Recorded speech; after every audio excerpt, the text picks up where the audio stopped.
So you live in Arnold, Maryland, and you're looking for some help with your dog, right? Well, you are in the right place. We're going to break down exactly how to find a fantastic trainer right here in our area. Okay, just picture this for a second. You're walking your dog on the B&A trail, a bike zips past, and your dog just calmly looks at you. No lunging, no barking. That's the dream for so many of us, and you know what? It is completely achievable. Because really great training is so much more than just doing tricks in the living room. It's about getting your dog ready for real life here. From the busy sidewalks on College Parkway to just politely greeting neighbors over at Broadneck Park. The skills have to be practical for where we actually live. First up, let's talk about how to choose a training method. Modern, truly effective training is all about building a strong, trusting relationship with your dog. It's not about dominance or any kind of intimidation. The best approach by far is something called positive reinforcement. It's a pretty simple idea, but it's so powerful. You just reward the behaviors that you want your dog to do more often. So instead of correcting them for pulling on the leash, you reward them the very second that leash goes slack. This builds their confidence and actually makes your dog want to work with you. So the most important thing is knowing what to look for and what to walk away from. You want a trainer who's focused on teaching your dog what to do, using rewards and building them up. You should absolutely avoid any methods that use fear, pain, or make your dog feel intimidated. Humane, science-based training is what creates lasting results and a dog who really trusts you. Okay, so with that in mind, how do you actually find the right person? Let's put together a little checklist you can use. Now here's something interesting. Maryland doesn't actually require a special license for dog trainers. That's why professional certifications are such a big deal. Credentials like KPA-CTP, for example, show a real commitment to learning modern positive methods. Seeing those letters after a name is a very good sign. Next, you'll want to think about the format that's best for you. Private, in-home lessons, they're fantastic for problems that happen right at your front door, like barking or jumping on guests.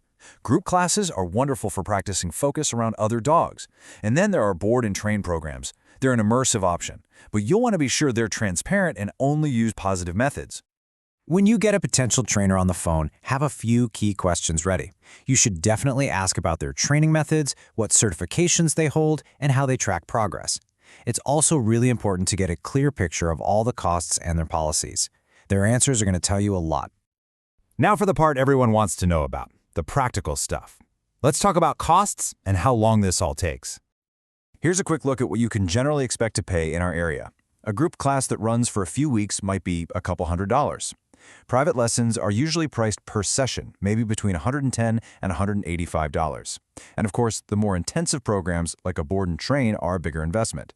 This should give you a good baseline for your budget. It is worth mentioning that prices here on the Broadneck Peninsula can sometimes be a bit higher than in other spots. That pretty much just reflects the local cost of living. But investing in a trainer with those advanced certifications often means you get more reliable results, which really does pay off down the road. And what about timelines? Especially if you've recently adopted a dog, the 3-3-3 rule is a fantastic guideline.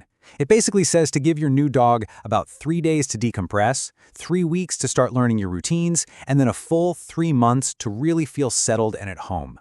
Any good training plan will respect this adjustment period. So once you and your trainer have a plan, that's when the real work starts, taking those skills and putting them into practice out in the real world. Before you head out, just remember the local rules here in Anne Arundel County. Dogs have to be on a leash in all public areas, unless you're in a marked off-leash park. Also, just make sure your dog's county license and rabies vaccine are current. It's all about keeping your practice sessions safe and legal for everyone. And we have so many great places to practice around here. The B&A Trail is perfect for working on loose-leash walking around bikes and strollers. And if you need to practice recall in a safe, fenced-in space, you've got the dog parks at Broadneck Park and Quiet Waters. They're like excellent real-world classrooms. Finding the right trainer is really the first step toward a wonderful partnership. With some consistent practice and a positive attitude, you're not just teaching commands, you're building a real bond. And soon, you'll be able to enjoy everything our beautiful area has to offer, from a quiet morning at home to a fun afternoon at the park, with a confident, happy, well-behaved companion right there by your side. Happy training!